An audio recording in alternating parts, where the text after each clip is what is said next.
ngayon, magluluto nga pala kami ng butter shrimp. Ipapainit na nga pala si mama ng kawali. Ilalagay na nga ang butter.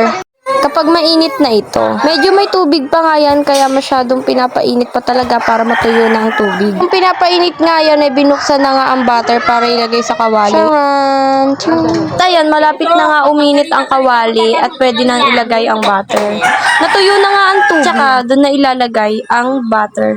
Ilagay na nga ang butter at nantay na lang itong matunaw na parang mantika. Ganda nga ng kulay ng butter na yan eh, talaga naman kasing yellow na yellow. Kung anong una eh, para siyang ice cream. Kasi sobrang sarap talaga. Eh, para siyang mango ice cream. Ayan, antayin na nga lang nating matunaw. At ilagay na natin ang bawang. Medyo tunaw na nga rin pala siya, kaya pwede nang ilagay ang bawang. Ilagay nga pala ng bawang dito ay dapat pala ay marami. Para mas kailangan rin is yung pino-pinong hiwa. Diyan nga pala ay hindi na napino talaga ng hiwa kasi nga eh, wala talaga yung naghihiwa. Haluin na nga lang pala natin to para maghalo ang lasa ng bawang at ang butter. Actually, ang nagbibideo nga pala niya na yung ate ko kasi kami ni mama busy. Siya nga palang nagbibideo niyan at siya ang nagluluto ng butter shrimp. Kasi siya nga rin pala ang nag-request ng pagluluto na ganyan. Halu-haluin nga lang natin ito at para malasahan na natin ang butter with bawang. Garlic na lang. Para sa English naman ang gusto. Ang gulo nga ng pagkakabideo ni ate Nento. Huwag kayo maingay ah! Nag-screen record ako eh! Ang iingay eh. Tsaka yan na nga pala, malapit na nga pala at pwede na natin ilagay dito ang shrimp kapag okay na. Ilagay na natin dito ang shrimp. Ayan na, nahugasan na nga rin pala yan maigi. At ang sarap talaga ng final. Pa nga kami tapos niyan, kaya ang nagbibideo ay hindi talaga maayos dahil hindi sanay mag-vlog ang ate ko. Basta nga lang pala ang pag-video niya dyan. Pero okay na yan, at least may video tayo. Haluin nga lang pala ito, para ang butter at ang garlic eh mahalo sa shrimp. Lang natin magkulay orange ang shrimp. Para naman eh talagang lutong-luto na ito. Haluin lang natin ng haluin at huwag kayong titigil sa paghahalo. Pero wag kung di ko sinabing durugin nyo. Malapit na nga maging orange, ayan. Nga lang pala maluto yan, haluin mo lang yan. Kung gusto mo, itakpan mo na lang din. Ayan, inaantay na nga lang yan eh. At niinagdagan pa nga pala ni ate ng butter. Kasi nga eh, nakukulangan pa ata siya. Totoo naman kasing masarap talaga pag maraming butter. Actually, sobrang sarap. Parami nga rin ang kain ko nung time na yan. Ako pa nga ang unang pumapak niyan at napagalitan pa ako ni Lord. Antayin nga lang natin matunaw ang butter. Ang butter shrimp nga pala ay ginagawa lang talaga to ng mga taong mahilig talaga Aris! Nagluluto din naman yung iba nento kasi mahilig lang ate ko nento, siya palang nag-request niya. Pasensya na nga pala sa kanila, sobrang ingay nila. Tapos ayan na nga pala, malapit na rin maluto at nagiging color orange na nga ang shrimp. Tayo na nga lang tayo ng ilang oras at nilagay na nga pala ang paminta. Nilagyan na din ito ng asin, pero konting asin lang ang kailangan para hindi masyadong maalat. Konting paminta lang din para hindi sobrang ayan na nga, nagbubuo-buo na nga ang parang ewan ko kung ano ba. Ayan na yung butter. Talagang malalasahan mo ang butter kasi ilang butter ba naman ang nilagay dyan. Haluin lang nga lang to ng haluin nang huwag kang tumigil sa paghahalo hanggang sa maluto na nga ito. Unti-unti na nga itong naluluto at pwede na ito kainin pag naluto na lang naman itapon. Nagbibideo nga ito natamad na kaya ayan nilapag na lang ang pag-video. Kasi hindi siya sumunod kay mama, idinayari siya, diba? Yan na nga. Ngalay na ang nagbibideo dyan eh. Talagang ako nandun talaga ako sa CR kaya di ako nakapag-video. Ayun na nga lang pala natin talaga to. At ano yung nilagay na yun? Asukal ba yun? Oo, asukal nga pala ang nilagay. Ang sarap nga ng pagkakagawa na yan kasi matamis na lasang butter. Habang inaantay nga natin itong maluto magkwentuhan muna tayo.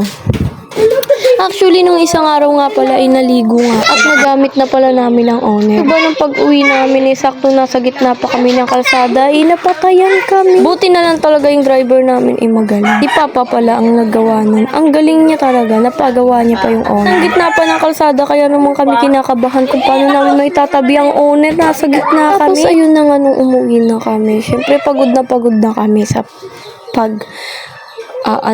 swimming namin. Kaming resort na pinilihan sa Facebook kung sobrang ganda at mamahalin.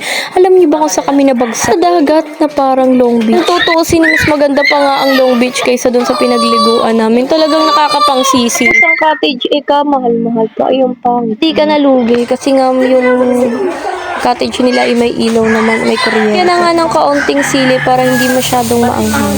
Masarap nga naman talaga kasi pag may sili. Naman sobrang anghang na parang ayaw magpakain. Kaunti nga lang ang nilagay dyan para naman lahat rin ang baby namin ay nakakain rin yan. Sarap na sarap nga siya sa butter na yan kasi nga sobrang sarap talaga kaya subukan nyo na. Gaantay nga pala tayo eh. Don't forget to subscribe my YouTube channel and paki-follow ng aming Facebook page. And huwag kakalimutan mag-share at mag-comment. At ayan, balik nga tayo. Nilagyan na nga ng cheese. Pinudkod lang ang cheese at nilagay dyan. Naman kasi talaga pag may cheese yan, lalo na pag tunaw na yan.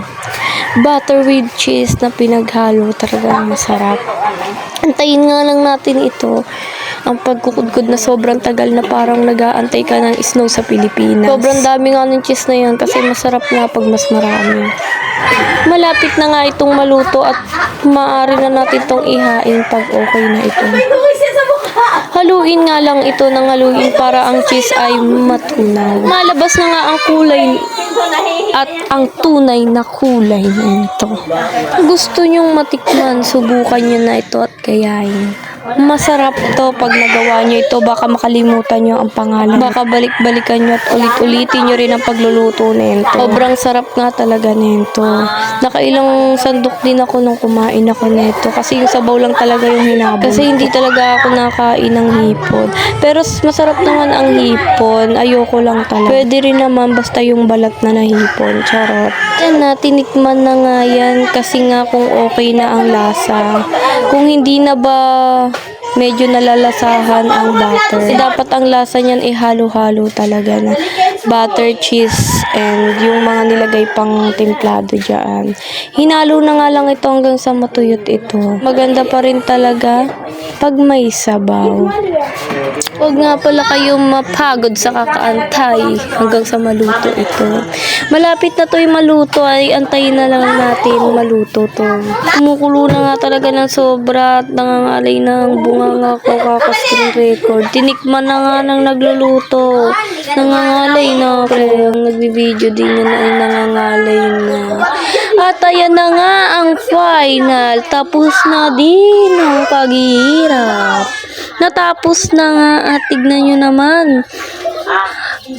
Video pa lang, ang sarap na. Nakikita nyo naman talagang napakasarap.